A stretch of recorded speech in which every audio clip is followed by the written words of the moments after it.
आप जानते हैं जब बोट पानी में थी तो बाइबल कहती है वो बोट 150 दिन ऊपर थी, 150 days, एग्जैक्टली 5 months। आप जानते हैं जब जानवरों को टॉयलेट आता होगा तो वो कहां करते होंगे? उसी बोट में। सोचिए उस टॉयलेट की वजह से उस बोट के अंदर कितनी बदबू आती होगी, लेकिन नूह और उसका परिवार कभी उस बोट से बाहर नहीं कूदा, क्योंकि उनको एक बात पता थी, ये बोट ही सेफ है। कलीसिया भी ऐसी है, चाहे कुछ भी हो क्या भी हो, पर हम जानते हैं यही जगह है। It is the only place.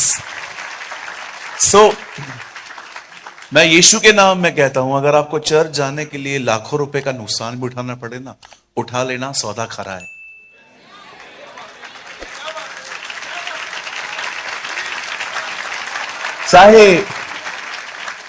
चाहे कुछ भी हो क्या भी हो, डोंट मिस संडे चर्च। हमेशा अपनी कलीसिया में रहें। किसी से शिकायत हो अवॉइड करिए, दुआ करिए। प्रभु ने कहा सताने वालों के लिए प्रार्थना करो और धन्यवाद दो ऐसे लोगों का, क्योंकि कोई सताने वाला होगा ही नहीं तो प्रार्थना किसके लिए करोगे? सो जो भी सताएं उनको धन्यवाद दो कि आप प्रभु का एक वचन फॉलो करने में मेरी मदद कर रहे हो। थैंक यू, है ना? आइए अपने पास वाले से कहिए, हमें खुदा के घर में बने रहना। यस।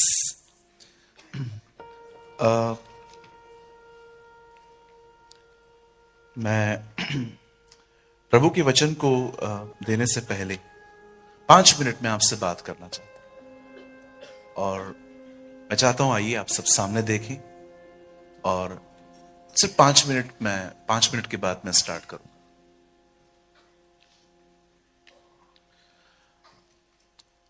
जब आप और मैं, जब हम पुराना नियम पढ़ते हैं, when we read Old Testament, जब हम पुराने ऐदनामे को खोलते हैं, तो वहां पर एक किताब है जिसका नाम है लेवी व्यवस्था। एक्चुअली इस किताब का नाम लेवियों की व्यवस्था है। इस किताब के अंदर आपको बहुत सारे बलिदान मिलेंगे, होम बलि, मेल बलि, अन्न बलि, धन्यवाद बलि, बलिदानों का जिक्र है। पर क्या आपने एक बात चेक की? सारे बलिदान खुदा के सामने मारकर लेके जाया जा सकता था। आप कभी नहीं पढ़ोगे कि खुदा ने कहा कि कोई जानवर लो और उसको मेरे सामने जिंदा लेकर आओ। सबको मारना पड़ता था। पुराने नियम का हर बलिदान मरा हुआ है, अ डेड सैक्रिफाइस। पर हमारी बाइबल नए नियम में कहती है आओ अपने आप को जीवित चढ़ाओ। अब बाइबल नहीं कहती है कि तुम्हें मरे हुए बलिदान चढ़ाने।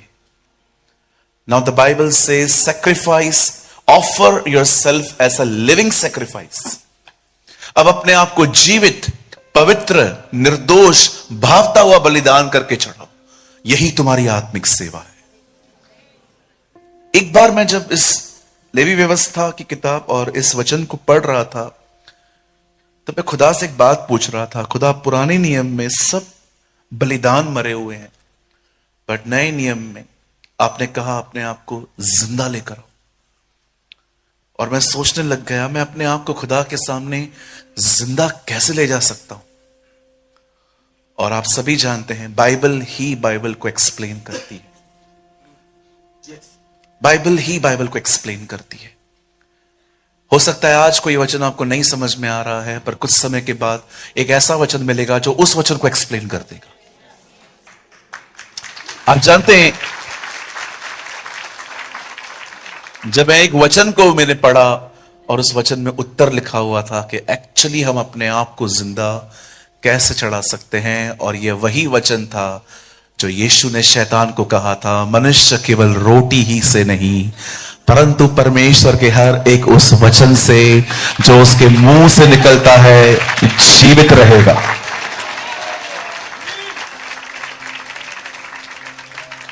ये बहुत जरूरी है कि हम अपने आप को खुदा के सामने जीवित ले जाएं।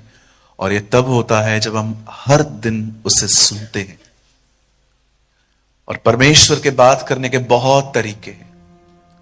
एक तरीका है बाइबल, दूसरा तरीका है आपके पास सलीम खान जी।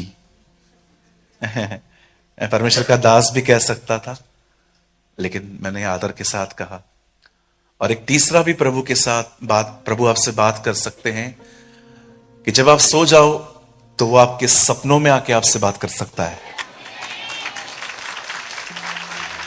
He talks in dreams, in visions. वो सपनों में, दर्शनों में बात करता है। अगर आप में से किसी को भी शिकायत है प्रभु मुझसे बात नहीं करते, तो मैं आज आपके सामने एक उत्तर लाया हूं। आप डाइवर्ट हैं। डाइवर्ट समझते हैं? उत्तर प्रदेश में इन दिनों में एक प्लेस है जिसका नाम है कानपुर। वहां पर बहुत जोर शोर से मेट्रो का काम चल रहा है। इतना जोर शोर से कि आप कभी सोच भी नहीं सकते। 5 मिनट का अगर रास्ता होगा तो आपको 20 मिनट लग जाएंगे, क्योंकि सारे रूट्स डाइवर्ट हैं। अगर आपको बाजू वाले घर में जाना है तो आपको उस गली से जाना पड़ेगा। क्यों? क्योंकि यहां पर काम हो रहा है। और जो मोड़ होता है ना जिसको वो लोग कर रहे हैं, वहां पर लिखा रहता है डाइवर्ट। वहां से डाइवर्ट हो जाइए। खुदा सबसे बात करता है। हमारी बाइबल कहती है उत्पत्ति की किताब में, पहले दिन उसने रोशनी बनाई, दूसरे दिन उसने पानी का एक हिस्सा ऊपर भेजा, तीसरे दिन उसने अर्थ बनाई, चौथे दिन उसने ज्योतियां बनाई। उसके बाद उसने 3 जगहों के जानवर बनाए, पानी में और आसमान में उड़ने वाले और पृथ्वी पर चलने वाले। और बाइबल कहती है हर दिन वो कुछ बोलता गया और बनता गया। बाइबल का पहला चैप्टर कहता है खुदा हर दिन बोलता है, एवरी डे। हमें क्यों नहीं सुनाई देता? क्योंकि हम डाइवर्ट हैं। डाइवर्ट होना समझते? आप सुबह उठे, आप प्रेयर कर रहे थे, आप बाइबल पढ़ रहे थे, अचानक घर के किसी पर्सन ने आपको कुछ बुरा भला कह दिया और अब सब वचन धुल गया। अब आपके अंदर वही बातें हैं, इसने ऐसा कैसे बोला।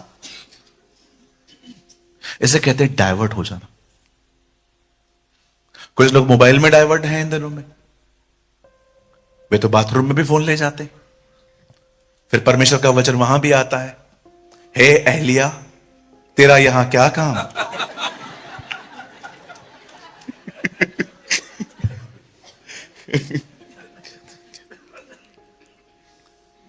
है ना, कभी कभी हम बाथरूम में चले जाते हैं, आधा आधा घंटा अंदर रहते हैं, पेट साफ हो जाने के बाद भी बैठे रहते हैं।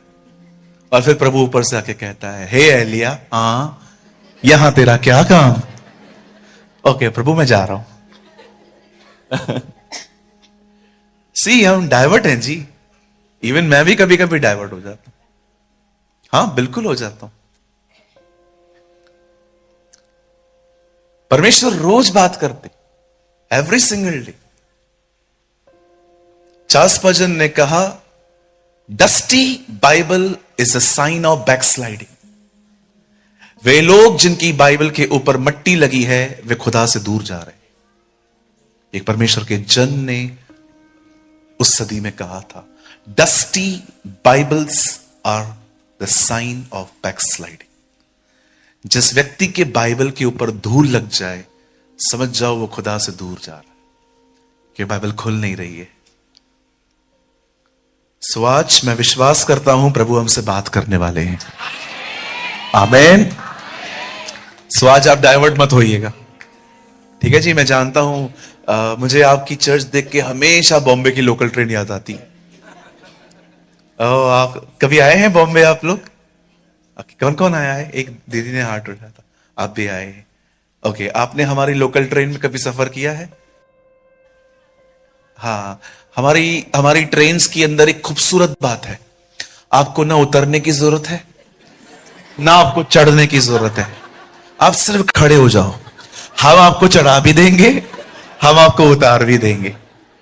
हमारी एक ट्रेन के अंदर 100-125 लोगों के बैठने की जगह होती है, लेकिन हमारी ट्रेन में एक डब्बे में कम से कम 1500 लोग चढ़ते। ये इसका एक कारण ये है, बॉम्बे जितने लोगों के लिए बनाया गया था उससे कई हजार गुना ज्यादा लोग वहां पर आ गए हैं। इसीलिए हमारी मुंबई जो है वो बहुत क्राउडेड है। मैं बिलीव करता हूं आज प्रभु हमसे बात करेंगे।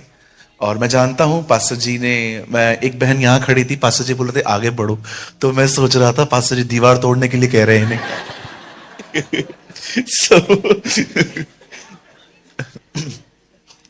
लेकिन प्रभु आने वाले दिनों में तो आपको और भी बढ़ाने ही वाला है ना?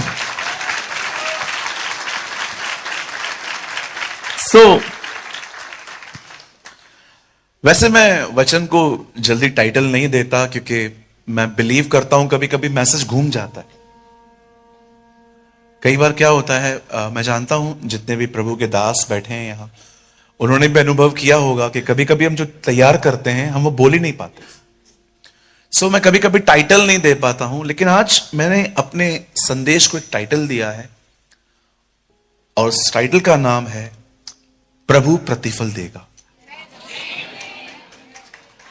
परमेश्वर देगा।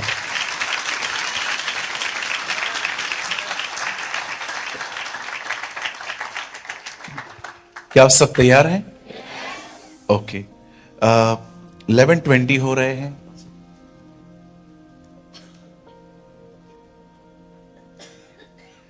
ठीक है, आप मेरे साथ खोल सकते हैं the book of Esther.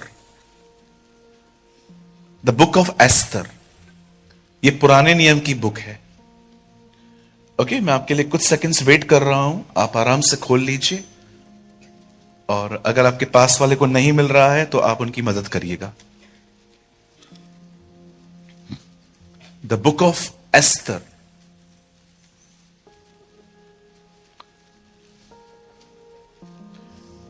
Nehemiah के बाद आती है।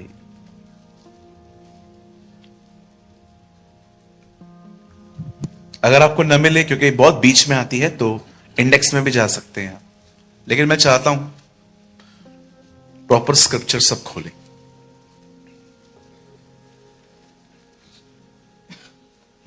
द बुक ऑफ एस्तर, और हम सब खोलेंगे 6 अध्याय, चैप्टर 6।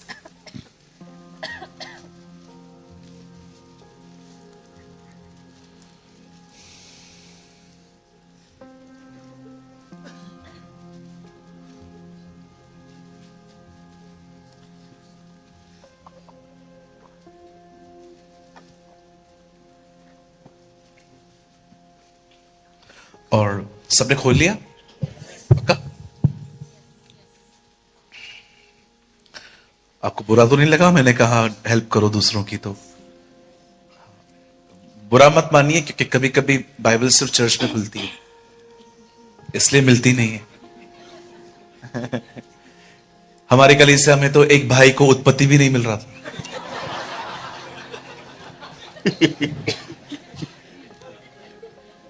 मैंने उससे कहा तू मीटिंग के बाद मुझसे दुआ करवा के जा। Okay, I hope you never mind. 6 अध्याय, और हम सिर्फ पहली आयत पढ़ेंगे, सिर्फ एक ही आयत।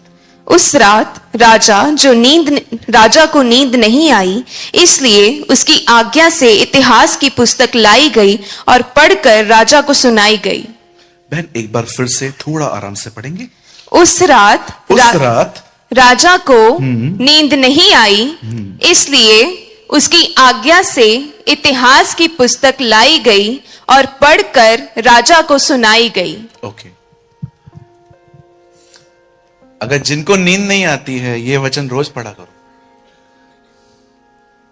देखो, एक पर्सन को नींद नहीं आ रही है तो कुछ सुन रहा है।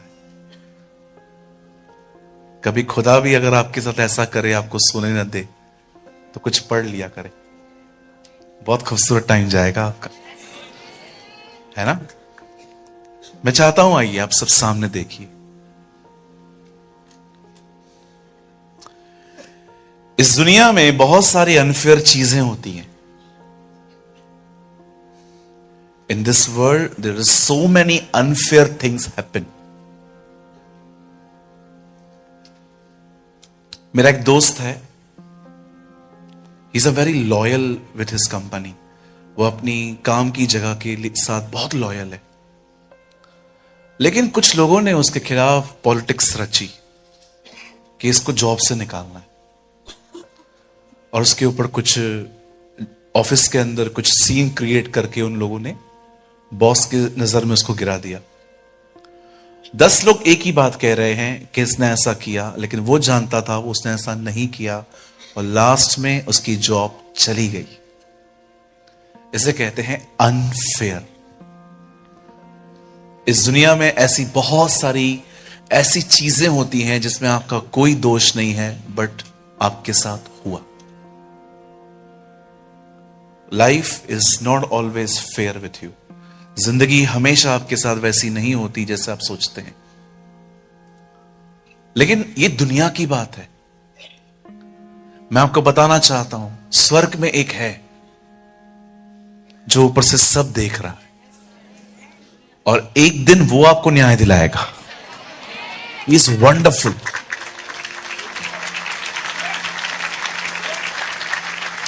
भले ही इस दुनिया में बहुत सारी ऐसी चीजें होती हैं जो अनफेयर हैं, लेकिन याद रखिए ऊपर की दुनिया बहुत अलग है। शायद लोग सब कुछ न देख पाएं, लेकिन बाइबल कहती है वो सब देख रहा है। He knows everything.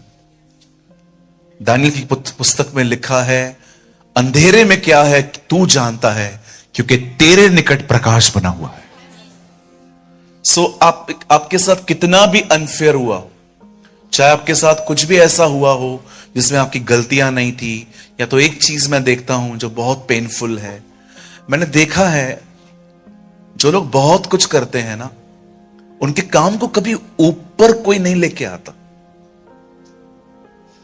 एक बहन है जो मैरिज करके अपने हस्बैंड के साथ रह रही है, उसके पूरे परिवार को देख रही है, लेकिन उसकी कोई सराहना नहीं करता, उसे कोई लिफ्ट नहीं करता, और ये काम उसे और डिप्रेस कर देता है। कई बार हमारे जिंदगियों में ऐसी चीजें होती हैं जो हम करते हैं पर हमें कभी भी रिवॉर्ड नहीं मिलता, और फिर हम एक ऐसे एटीट्यूड में आ जाते हैं कि चलो इसके लिए ही पैदा हुए थे हम, कि बस करना ही ये है। जी नहीं, ये दुनिया की कहानियां हैं। आपके साथ ऐसा नहीं होगा। आपके काम को खुदा उठाएगा।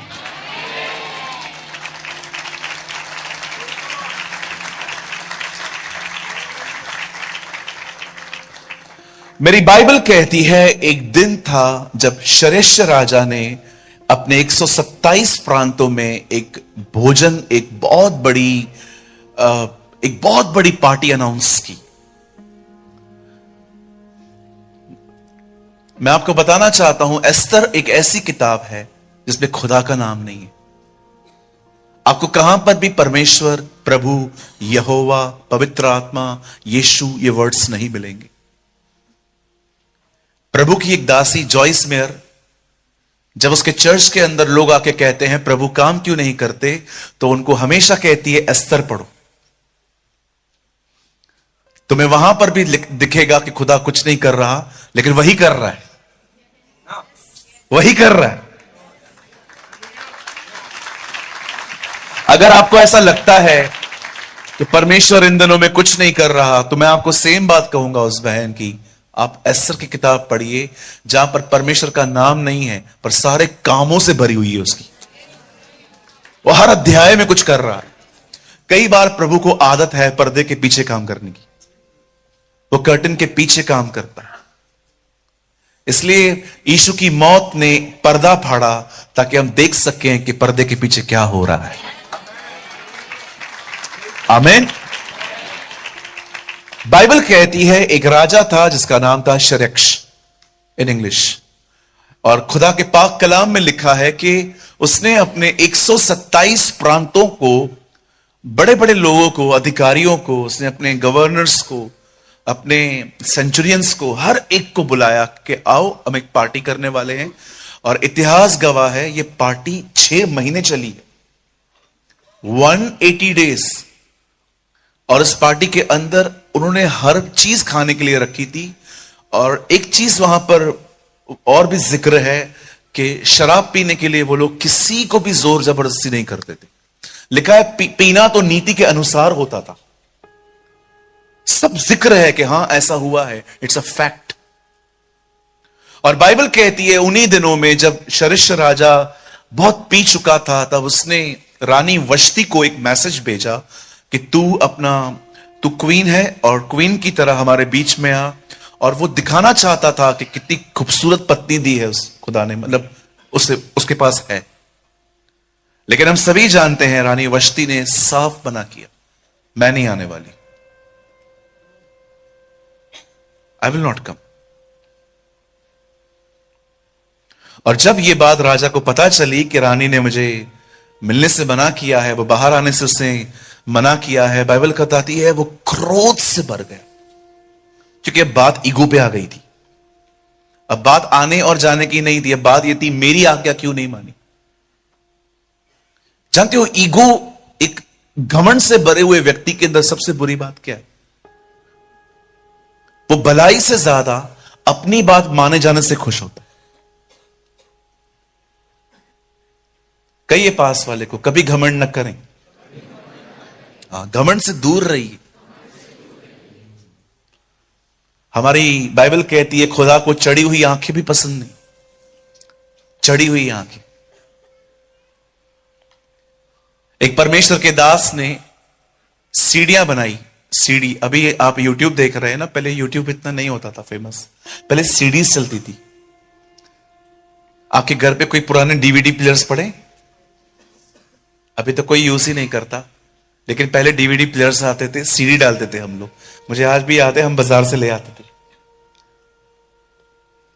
एक परमेश्वर के दास ने एक सीडी बनाई, उसका नाम रखा प्रभु तुम्हें पवित्र करेगा। एक ही दिन में वो सारी सीढ़ियां बिक गई। सेकेंड वीक में उन्होंने एक और सीडी बनाई, उसका नाम लिखा आओ हम प्रभु की आराधना करें, वो भी सीडी बिक गई। तीसरे हफ्ते में उन्होंने एक सीडी बनाई जिसका उन्होंने नाम रखा घमंड न करो, एक भी नहीं बिकी। क्योंकि जो लोग वहां से गुजर रहे थे सब लोग उसको टाइटल को देख रहे थे, घमंड मत करो, घमंड तो मुझ में है ही नहीं, मैं लूं क्यों, चलो। घमंड कभी आपको महसूस नहीं होने देगा कि आप घमंडी हो। वो कभी आपको महसूस ही नहीं होने देगा कि आप गलत हो। घमंडी व्यक्ति हमेशा अपनी नजर में ऊंचा, हर एक को नीचा रखता है। एक सुंदर स्वरदूत को घमंड ने श्रापित शैतान बना दिया,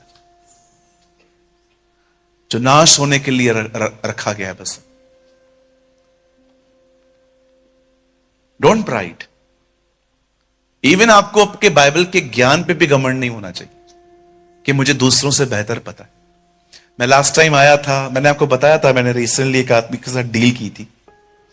एक बंदा था जो मेरी मीटिंग में बैठा हुआ था, मैं बाहर था कहीं पर, तो जैसे मैं स्टार्ट करता था बोलना, वो चला जाता था और एकदम आगे बैठता था। मतलब सारे लोग देख रहे हैं कि मीटिंग के बीच में कैसे जा रहा है। और एक बार नहीं, उसने ऐसा 3 बार किया।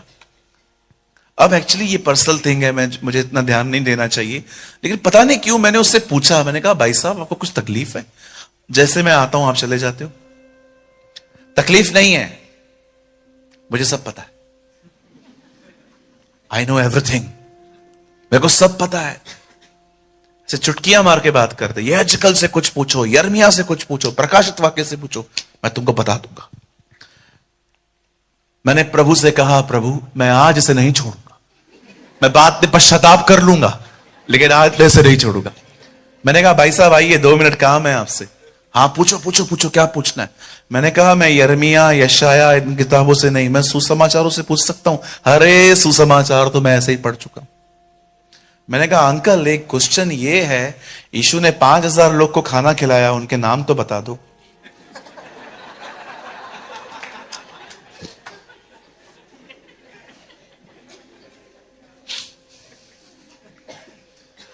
ये कैसा सवाल है? मैंने कहा आपने कहा कुछ भी पूछो, तो मैं कुछ भी पूछ रहा हूं। नहीं ऐसा थोड़ी होता है। मैंने कहा चलो लेट्स बार्गिन, थोड़ा आसान पूछता हूं। हाँ पूछो। मैंने कहा वो जो मछली खिलाई उसका नाम बता। आइए अपने हाथ को उठाइए, मेरी तरफ देखिए, कहिए मैं बहुत कुछ जानता हूं सब नहीं जानता। ठीक है, अब जानते हैं पास्टर क्यों मिलता है? ताकि उसकी अधीनता में रह के सीखा जा सके। और आपको तो प्रभु ने ऑलरेडी एक अच्छा दास दिया है। सोचो, अभी सिंपल आप एक बात सोचो, अगर वो आपको कह रहे हैं ये करो, इसमें उनका फायदा क्या होगा? कुछ भी नहीं, आपका ही है। आप याद रखिए, अधीनता घमंडी कभी स्वीकारता नहीं है। नीति वचन में लिखा है, जो अलग होता है अपनी इच्छा पूरी करने के लिए अलग होता है। कुछ पुराने लोगों से कुछ गहरी बात कह सकता हूं, बुरा तो नहीं लगेगा?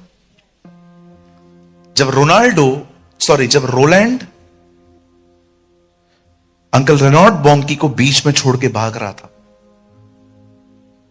आप सभी जानते हैं रेनॉल्ड बॉन्की एक ऐसे प्रचारक थे जिन्होंने पूरी नाइजीरिया को बदला था खुदा के फजल से।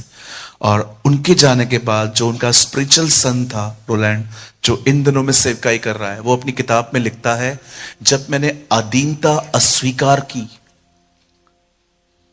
तब रेनॉल्ड बॉन्की ने खुदा उससे कहा, ऐसा मत कर, तो स्पिरिचुअली खत्म हो जाएगा। आज भी आप देखिए, जो लोग चर्च से चले जाते हैं, अधीनता नहीं स्वीकारते, आप 1-1.5 महीने के बाद उनसे मिलकर देखो, आपको उनके जीवन पे कोई अनुग्रह नहीं दिखेगा। आपको नहीं दिखेगा। क्योंकि याद रखिए, कुछ आशीषें तब हैं जब आप कमरों में बैठते हैं, पर कुछ आशीषें तब हैं जब आप आपस में मिलते हैं। कुछ ब्लेसिंग्स ऐसी हैं। और मैं आपको कहना चाहता हूं, जब आपको एक पास्टर कहता है ना, आप मेरे अधीन हो जाओ, इसमें उनका कोई फायदा नहीं होता। विश्वास कीजिए, अधीनता में ही सेवक तैयार होता है। हमारी बाइबल कहती है, शरेशा ने घमंड किया, आग बबूला हो गया। उसने कहा, मेरी बात क्यों नहीं मानी उसने? तब बाइबल कहती है, उसने उस रानी को अपने पद से हटा दिया, क्योंकि एक रॉन्ग मैसेज जा रहा था। लोग उसके पास आके कह रहे थे, राजा, इस औरत ने आपकी बात नहीं मानी, और अगर ये बातें बाहर जाके पता चलेंगी तो हमारे घर की औरतें भी कहेंगी, जब वो नहीं मानती है तो मैं क्यों मानूं? एक रॉन्ग मैसेज वहां से स्प्रेड हुआ था, और बाइबल कहती है उसे वहां से हटा दिया गया।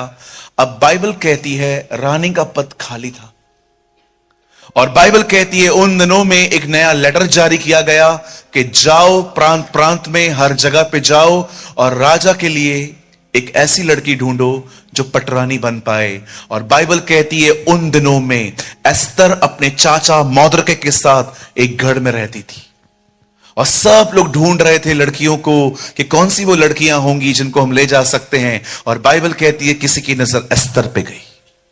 अब एस्तर राज दरबार में पहुंचाई गई, और लिखा है उसकी संगतियां बदली गई, उसके वस्त्र बदले गए, उसके खाने की चीजें बदली गई, उसका डाइट चेंज, उसे प्रिपरेशन करनी थी, राजा के सामने आना था।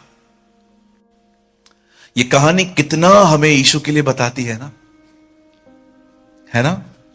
कितने लोग ये जानते हैं? हमारी बाइबल कहती है इज़राइल के लोगों ने खुदा को ठुकराया, और आप परमेश्वर को देखिए, आज परमेश्वर हम अन्य जातियों के पास आया। आमीन। और हमें एक समय दिया गया है कि हम अच्छे से तैयारी करें, क्योंकि एक दिन जैसे एस्तर राजा के सामने जाने वाली है, एक दिन हमें भी उस राजा के सामने जाना। Prepare yourself. मैं आप में से हर एक को कहना चाहता हूं, these are the days of preparation. ये तैयारी के दिन हैं। प्रभु का मार्ग तैयार करो, उसकी सड़कें सीधी करो। मैं आपको कहना चाहता हूं, ये तैयारी के दिन हैं। आप हमेशा याद रखना, बाइबल कहती है वो कुंवारियां नहीं गई जो दूल्हे के आते समय तैयारी शुरू कर चुकी थी, वो गई जो तैयार थी। फिर से कहूं, वो कुंवारियां नहीं गई जो दूल्हे के आने को देखकर तैयार होना शुरू होती हैं, वो गई जो तैयार थी।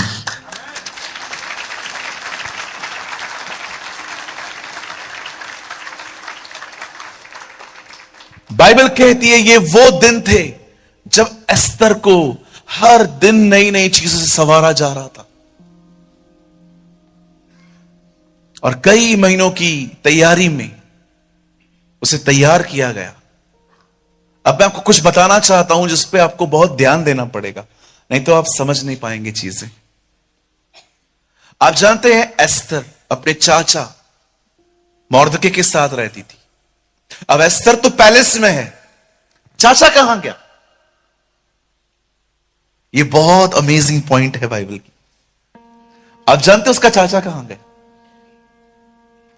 वो बिल्कुल पैलेस के बाहर बैठता था। आप पढ़ के देखिए, वो गांव नहीं लौटा।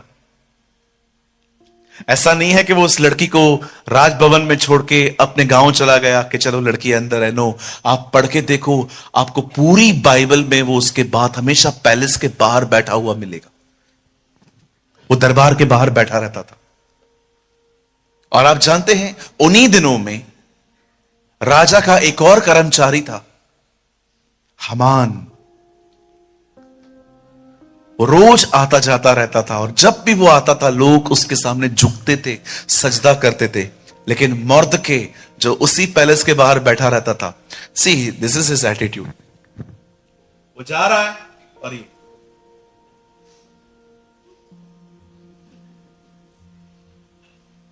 वो झुकता नहीं था, वो खड़ा रहता था।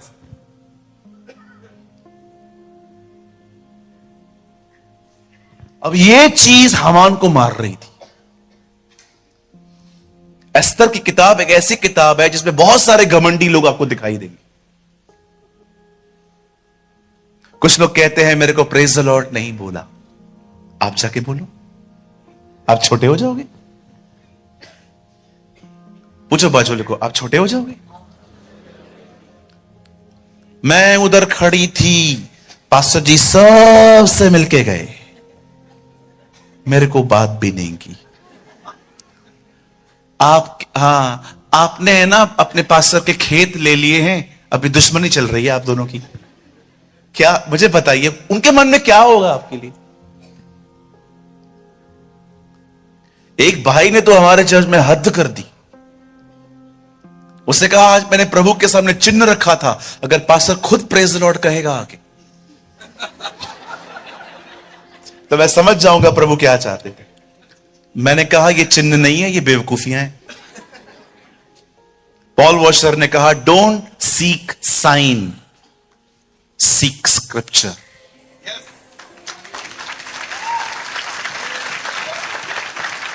एक परमेश्वर के दास ने कहा चिन्ह मत खोजो, परमेश्वर का वचन खोजो कि क्या ऐसा लिखा है कि नहीं।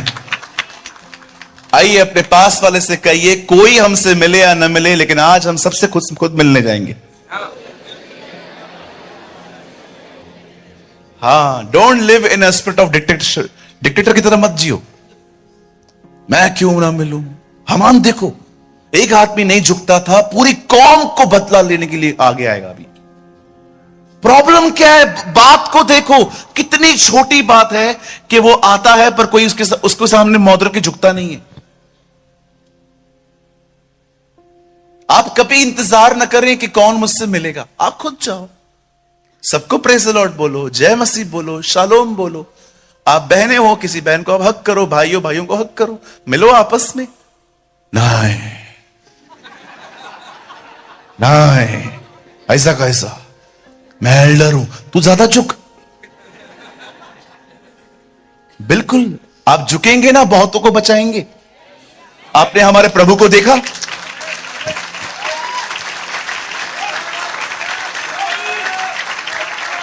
हाँ बिल्कुल, आपने यीशु को देखा, वो झुक के कुछ लिखने लग गया और जब वो उठा एक आत्मा बच चुकी थी।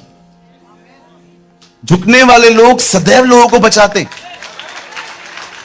और ये मत सोचो, आप ये मत सोचो कि आप नम्र बनोगे तो कोई आपका फायदा, कोई हमारा फायदा नहीं उठा सकता। हम इतने बेवकूफ हैं ही नहीं। हम हर घाट का पानी पिए हुए लोग हैं। कुछ लोग मुझे कहते थे बचपन में, बहुत लोग, अरे इतना इतना सीधा नहीं बनने का, खा जाएंगे लोग तुझे। लोग खाएंगे? कोई नहीं खा सकता आपको।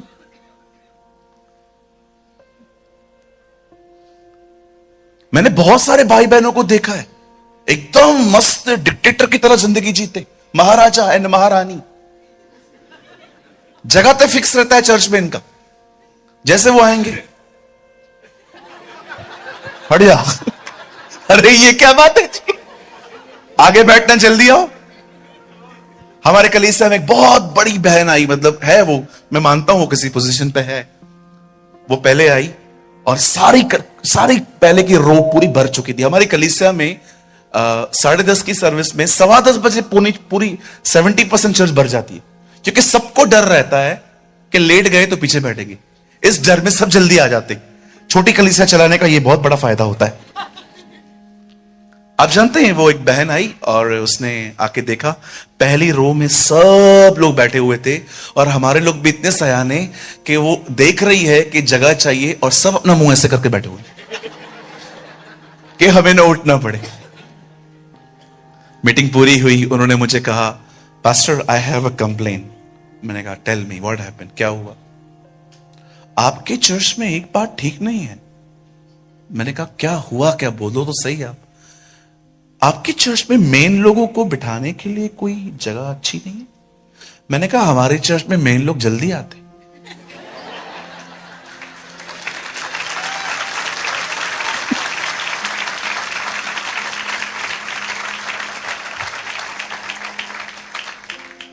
आइए अपने पास वाले से कहिए नम्र बनो। नहीं नहीं नहीं, जैसे मैं बोल रहा हूं वैसे बोलो, नम्र बनो। बिल्कुल। या ऐसा लग रहा है ये बच्चा मुझे बोल रहा है आप भी बनो। अरे न झुकने की वजह से इस आदमी ने दुश्मनी मोल ली। मैं पढ़ रहा था, मैं हंस रहा था। मैंने कहा यार, न तेरे को उसने गाली दी है, न उससे तेरे पैसे लेकर रिटर्न किए हूं, कोई ऐसा केस भी नहीं है। प्रॉब्लम क्या है? बंदा विश नहीं करता, बंदा झुकता नहीं है। आप जानते हो मैं लोगों के साथ क्यों प्यार और नम्रता से चलता हूं? कभी कभी मैं भी खो देता हूं, गुस्सा कर देता हूं, बट मैं एक चीज जानता हूं, हर कोई अपने जिंदगी में से कुछ हालातों से गुजर रहा है। Be kind with others, because we don't know कोई कहां से गुजर रहा है। आपने कभी ऐसे केसेस देखे? जरूर देखे होंगे कि आज वो व्यक्ति मिला, कल आपको पता चला वो मर चुका है। आज वो मिला, हमें बाद में पता चला इससे सुसाइड कमिट कर दिया। कभी आपने ऐसी चीजें देखी हैं? कुछ लोग कितना नॉर्मल बिहेव करते, लेकिन अगले दिन कुछ खबर ही अलग आती है। क्यों? क्योंकि वो ट्रॉमा से गुजर रहे थे, वो स्ट्रेस से गुजर रहे थे, वो परेशान थे, वे डिस्टर्ब थे।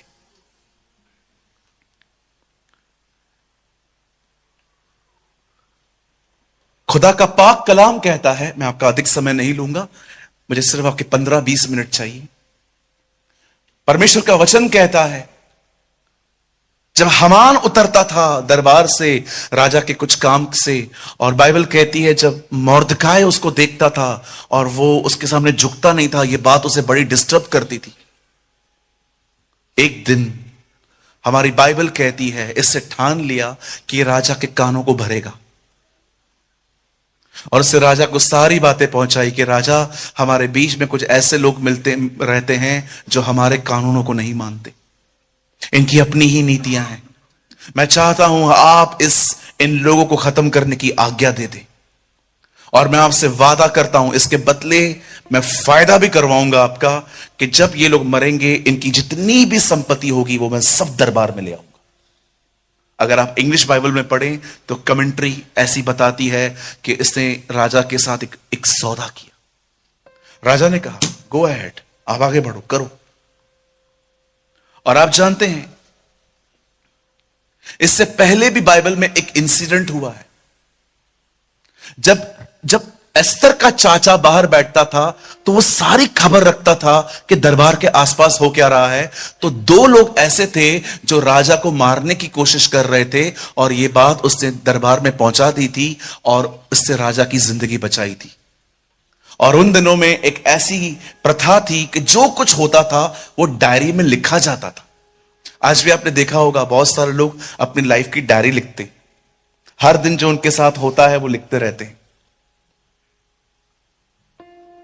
एक दिन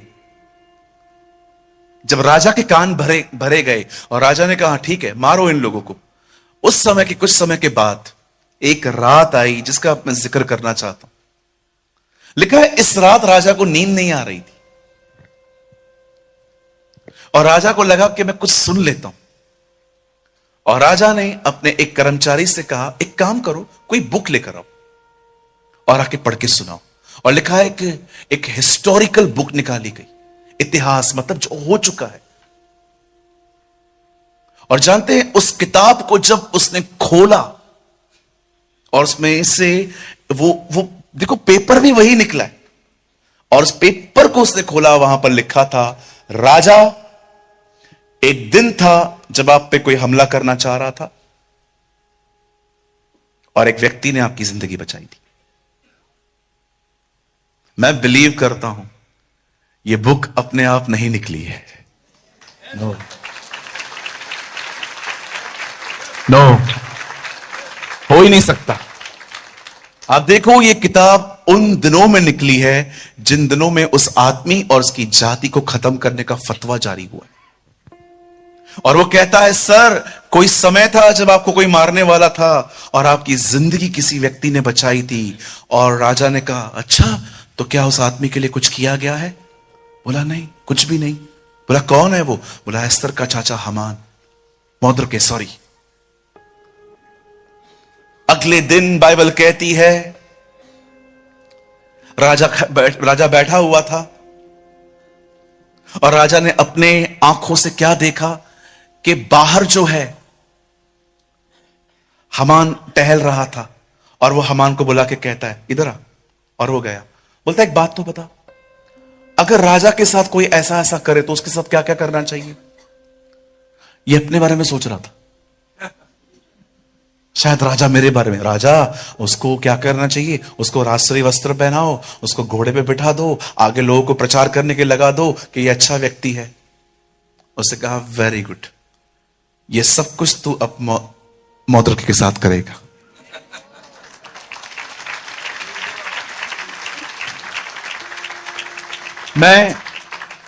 मैं एक्चुअली सब कुछ जो लिखा हुआ है 1 से 6 अध्याय तक मैंने आपको सब बता दिया। आप घर जाके इसको पढ़ना। मेरा बहुत मन था कि आप इस कहानी को जो आपने ऑलरेडी पास्टर जी के मुंह से कई बार सुनी होगी, मैं चाहता था कि आप इसको और सुनो और पढ़ो। लेकिन अब मैं कुछ बताना चाहता हूं जो वहां नहीं लिखा है। आइए मैं चाहता हूं आप सब सामने देखें, ध्यान दें।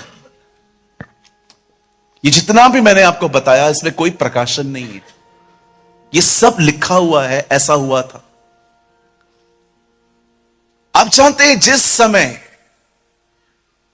एस्तर के चाचा ने उस राजा की जिंदगी बचाई थी, वो सब कुछ एक किताब में लिख के वो किताब को दबा दिया गया था। आप जानते हैं जीवन में ऐसा बहुत कुछ होता है जो दब जाता है। कई बार आप में से बहुत सारे जो लोग हैं यहां पर, जिन्होंने बहुत सेवा की होगी लोगों की, जिन्होंने बहुत कुछ सेक्रीफाइस किया होगा, बट दब जाता है। कई बार हमारी जिंदगी में ऐसा होता है, हम हर एक की रस सह लेते हैं, हम हर एक को सहन कर लेते हैं, हम नाइस बिहेव करते हैं, हमें तकलीफ होती है, दिखाते तक नहीं है कि हम अंदर से घुट रहे हैं। लेकिन मैं आप में से हर एक को कहना चाहता हूं, ये परमेश्वर ने मुझे वचन दिया है इस कलीसिया के लिए। मैं आपको कहना चाहता हूं आपका समय आ रहा है। योर टाइम इज कमिंग, जब परमेश्वर आपके छुपे हुए कामों को उठाएगा and God will reward you. परमेश्वर उसका प्रतिफल देगा। कई बार हम अपनी जिंदगी में इग्नोर किए जाते हैं, अवॉइड किए जाते हैं। हम जिंदगी भर किसी घर के साथ लॉयल बने रहते हैं, किसी व्यक्ति के साथ लॉयल बने रहते हैं, लेकिन हमारे सारे काम दबा दिए जाते हैं। एस्तर की किताब एक ऐसी किताब है जिसमें बताया गया है कि कई बार आपके अच्छे भले काम जो आपने किए हैं वो दबा दिए जाएंगे, लेकिन वो हमेशा दबे हुए नहीं रहेंगे। वो हमेशा दबे हुए नहीं रहेंगे। खुदा उन कामों को निकालेगा, खुदा उन कामों को महिमा देगा, खुदा उन कामों को उठाएगा।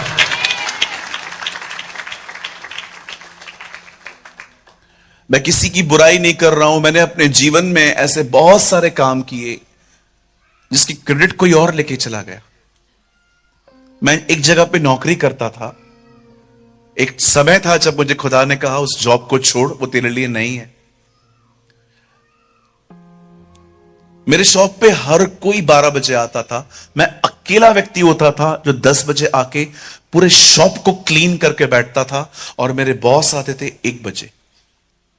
और जो लोग 12 बजे आते थे ना, वो सब ऐसे प्रेजेंट करते थे कि उन्होंने सब कुछ किया है, और मुझे मुंह खोलने तक नहीं दिया देता था।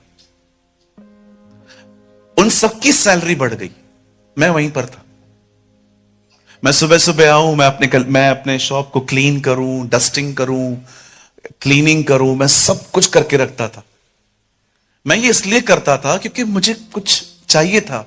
मुझे पता था जब तक मैं बॉस के दिल को नहीं जीतूंगा, मैं आगे नहीं बढ़ूंगा। लेकिन जो मेरे साथ लोग थे वो बहुत अलग लोग थे। वो बॉस के सामने ऐसे प्रेजेंट करते थे कि ये कुछ नहीं करता है, हम ही करते हैं सब। और मेरे सामने उनको उठाया जाता था, उनको गिफ्ट्स दी जाती थी। कभी कभी बॉस दुकान की चीजों को ले लेके उनको देते थे कि चलो तुम लोग खुश रहो, और मैं ऐसे ही तू करके बात करते थे, तू चल निकल इधर से। मैं चुप रहता था, मैं कुछ नहीं बोलता था।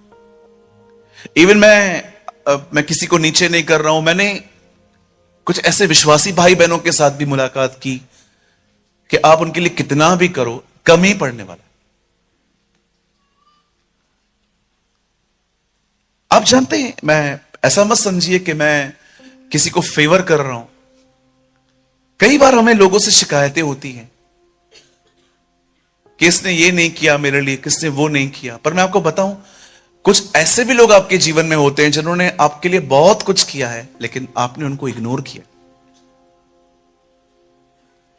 दाऊद के अंदर एक खूबसूरत बात थी कि शाऊल के मरने के बाद वो उसके खानदान को ढूंढ रहा था कि कोई तो मिले जिसको मैं बताऊं, जिसको मैं अपना प्यार दिखाऊं। और उससे मपीबोशेत मिला, योनातन का लंगड़ा बेटा, जिसको पूरे जीवन भर दाऊद ने खाना खिलाया। मैं आज आप में से हर एक को कहना चाहता हूं, अगर आपको ऐसा लगता है कि ब्रदर प्रेमानी, हां मेरे साथ भी ऐसा हुआ है, मैंने बहुत कुछ किया, मैंने बहुत सैक्रिफाइस किया अपने घर के लिए, अपनी चर्च के लिए, अपने लोगों के लिए, लेकिन मुझे हमेशा हटा दिया गया, मुझे हमेशा नजरअंदाज कर दिया गया। मैं आपको कहना चाहता हूं, खुदा आज आपसे कहना चाहता है, एक समय आ रहा है जब वो आपके उन भले कामों को निकालेगा बाहर।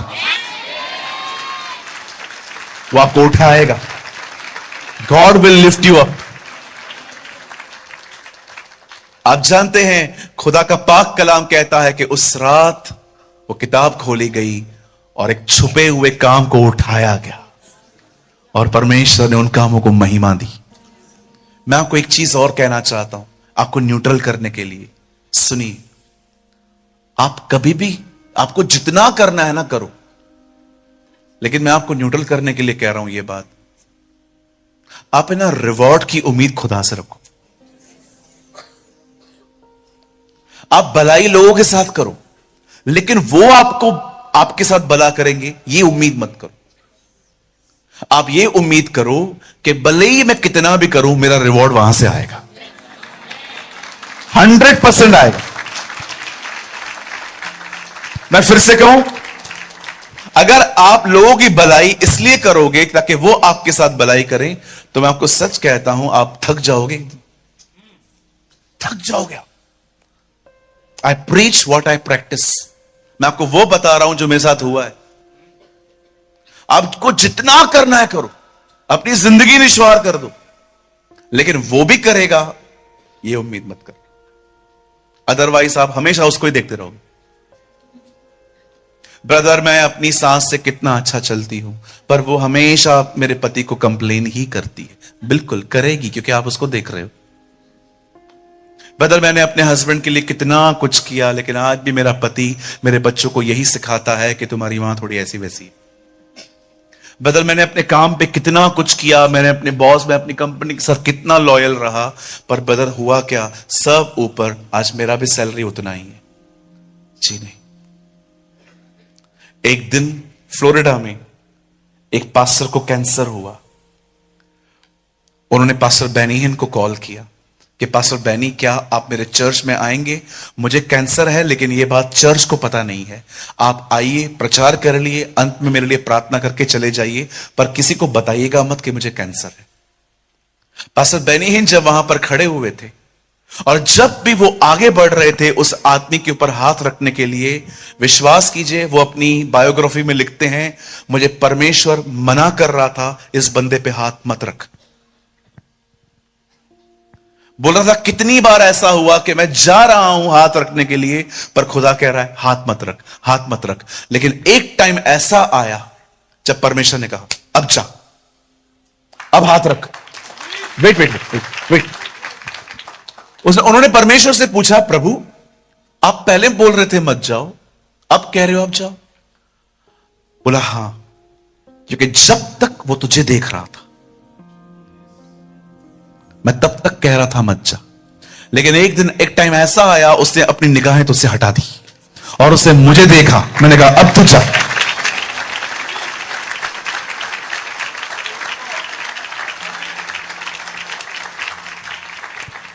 मेरी सहायता कहां से आएगी? मेरी सहायता पर्वतों की ओर से आएगी। इस्राएल के बिल्कुल पास में मिस्र है। दाऊद ये नहीं कहता है कि मेरी सहायता मिस्र से आएगी, वो कहता है मेरी सहायता स्वर्ग से, परमेश्वर की तरफ से आएगी।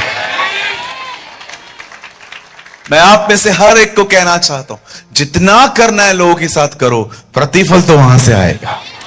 God will give you reward. परमेश्वर आपको प्रतिफल देगा।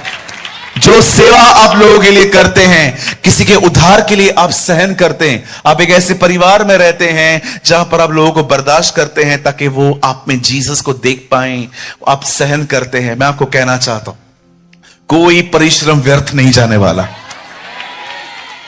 हमारा परिवार बचाया जाएगा, हमारा परिवार उद्धार पाएगा।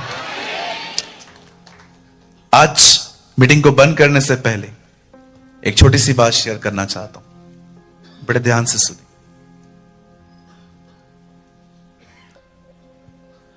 आज अपनी थकान यहीं छोड़ के जाइए। कहिए पास वाले से, अपनी थकान यहीं छोड़ के जाओ। मैं तो थक गई हूं, मैं तो थक गया हूं। ढीठ हैं, ढीठ ही लोग, कभी नहीं सुधरने वाले। कितना भी करो घर के लिए, कितना भी। आप जानते हो, मैं उम्मीद करता हूं ये बातें यहां नहीं होंगी, पर मैंने बहुत बार देखा है कलीसिया के बाद बहनों की अपनी ही कलीसिया लगती। मैं इसे पंचायत भी कहता हूं कि 4 बहनें जा रही हैं, जाते जाते बातें कर रही हैं। खाना तो बनाते नहीं है ये लोग, लंगर तो लगता नहीं है इनके चर्च के अंदर, और जाते जाते वो कह रही हैं हां ठीक है कोई बात नहीं, बुराई तो कर लिया आपने। ये कई बहनें सास और बहू की बातें करती रहती हैं, तेरी सास कैसी है, तेरी बहू कैसी है। नो, ये थकान छोड़ के जाओ। एक दिन मेरी मम्मी ने मेरे को बोला, मैं बहुत थक चुकी हूं। मैंने कहा फिर भी तुझे ही करना है।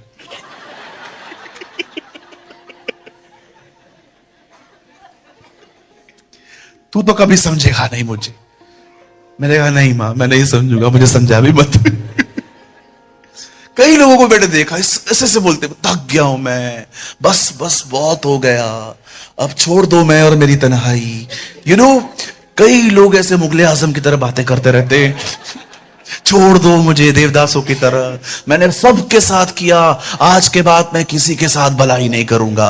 इस जमाना, ये दुनिया है ही नहीं ऐसी। ब्रदर, धन्यवाद दो उन लोगों का जिन्होंने आपकी मदद नहीं की। इन्होंने आपको प्रभु पे निर्भर होना सिखाया।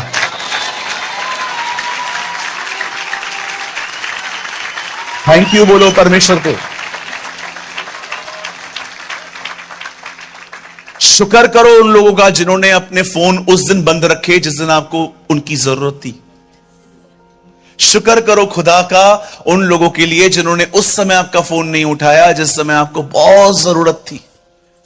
अगर उस दिन वो आपका फोन उठाते, आप प्रभु को नहीं पुकारते। शुक्र करो।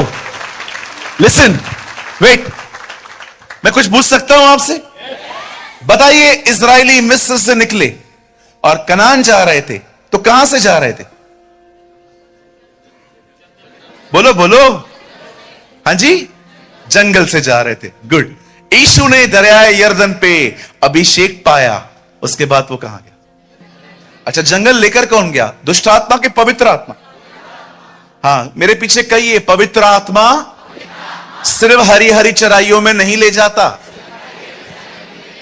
वो कई बार जंगलों में भी ले जाता है। अब मुझे बताइए, जंगल किस चीज को दर्शाता है? ना परेशानियों को क्यों बहन मांग के क्यों लूं परेशानियां में? Jungle is a school, it's a training. हर विश्वासी को उधर से गुजरना है। पौल कहता है, जब प्रभु ने मुझसे मुलाकात की, मैं अरब को चला गया। हर विश्वासी की जिंदगी में स्कूल आता है। परमेश्वर अपनी कोई भी बुक, कोई भी चीज ब्लैक बोर्ड पे नहीं सिखाएगा। पता है वो कैसे सिखाता है? कितने लोग स्विमिंग करना जानते हैं? स्विम करना जानते हैं? आप जानते हो स्विम कैसे किया जाता है? ट्रेनर आपको कभी नहीं कहेगा अभी अंदर जा और ऐसे कर, वो आपको धकेल देगा। और जब आपको पानी डुबाना स्टार्ट कर देगा ना, आप खुद ऐसा करोगे, आप स्विमिंग सीख जाओ। कई बार परमेश्वर आपको जिंदगी में ऐसे अनुभव होने देता है ताकि कि लोग आपकी हेल्प न करें, क्योंकि यही वो लोग होंगे जो आपको ट्रेन करेंगे खुदा को कैसे पुकारना है। वेट, आपने देखा 38 साल के रोगी के पास जब यीशु आता है और उससे कहता है, क्या तू चंगा होना चाहता है? उससे पहला वर्ड क्या कहा? मेरे पास कोई नहीं है। यस, इसीलिए आया हूं।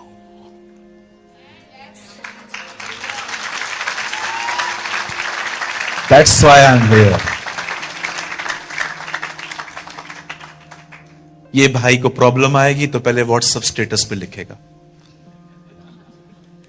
पहले सबको बताएगा, पहले सिंपैथी गेन करो। और व्हाट्सएप पे तो हर तरह की इमोजी है। नाक बह रहा है उसकी भी इमोजी आई है, देखा है आपने? ऐसे ऐसे कुछ निकल रहा है सफेद सफेद। अब मैं मजाक नहीं कर रहा हूं, आप व्हाट्सएप पे चेक करो, नाक बहने की भी इमोजी है। वो लोग उसको लगा के लिख देते हैं, feeling cold and cough, pray for me. क्या क्या दिया है इन लोगों ने, हर चीज दे दी।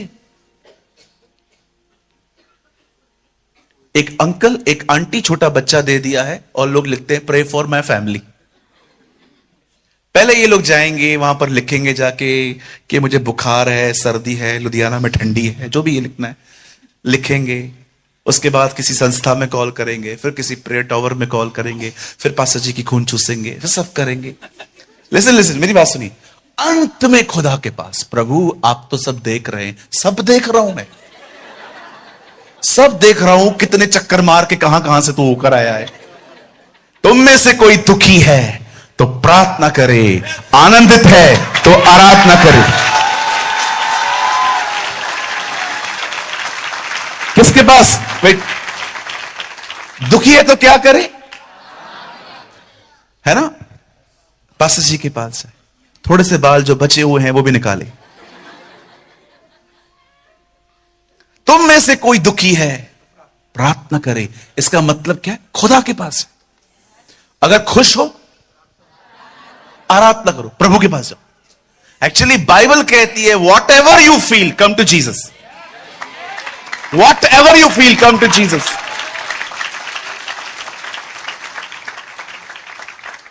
आप जानते हैं, अगर आप दुखी हैं, खुदा के पास नहीं जाएंगे तो बिलीव मी, वो दुख आपको डैमेज करेगा। और यदि आप बहुत खुश हैं तो खुदा के पास अगर आप नहीं गए तो वो खुशी आपको शायद खुदा से दूर ले जाएगी। बिल्कुल, इसलिए हमारी बाइबल कहती है हर समय उसमें बने रहो। आमीन। आइए अपने पास वाले का हाथ पकड़िए, भाई बहन, भाई भाइयों का, बहने बहनों का, और उन्हें कहिए आपके छुपे हुए भले कामों को परमेश्वर बाहर निकालेगा। उन्हें कहिए 2025 आपके रिवॉर्ड का ईयर है।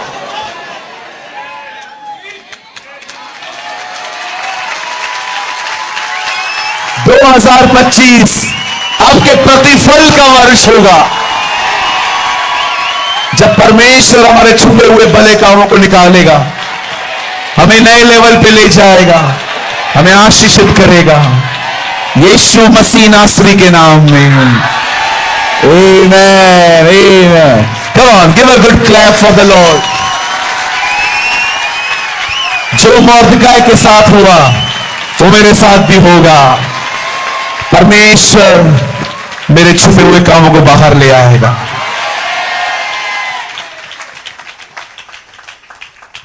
Amen. Amen. God bless you. I hope it is a timely word. मैं विश्वास करता हूं हम में से बहुतों को इस वचन की बड़ी आवश्यकता थी आज। आइए, मैं चाहता हूं आप सब अपनी आंखें बंद करें। Thank you Lord, thank you Jesus. Father, I come in the name of Yeshua. पिताजी, मैं यीशु के नाम में आपके पास आता हूं। मैं दुआ करता हूं मेरी हर आदरणीय बहन के लिए, मैं दुआ करता हूं मेरे हर आदरणीय भाई के लिए, मैं दुआ करता हूं यहां पर हर पास्टर के लिए, मैं दुआ करता हूं यहां पर हर प्राचीन के लिए, हर बुजुर्ग के लिए, हर भाई बहन के लिए। प्रभु, जीवन में कई बार ऐसा होता है जब हम भले काम करते हैं लेकिन उन कामों को नजरअंदाज कर दिया जाता है।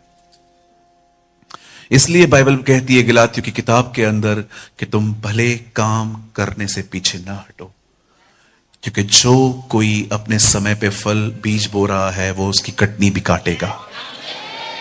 मैं दुआ करता हूं प्रभु, आप हर एक के कामों को ब्लेस करें, आप हर एक के भले कामों को ऊपर ले आएं, ताकि खुदा हम आपसे रिवॉर्ड पाए। प्रभु जी, हम दुआ करते हैं मेरे हर भाई बहन को आप आशीषित करें, और एक चीज प्रभु आज इनके हृदयों में, इनके जहन में डालें कि भले ही इनका काम कितने भी लोग नजरअंदाज कर दें, लेकिन तेरी नजर में इनके काम बने हुए हैं और तू ही इन्हें प्रतिफल देगा। हर बहन, हर भाई जो अपने घर के साथ लॉयल हैं, जो अपने घर के साथ विश्वास योग्य हैं, जो मेहनत करते हैं, चाहे उनका घर में आदर होता या ना होता हो, आने वाले दिनों में तू उनकी सुधि ले प्रभु, तू उन्हें आशीष दे प्रभु। धन्यवाद सारी बातों के यीशु के नाम से मांगते हैं। आमीन, आमीन।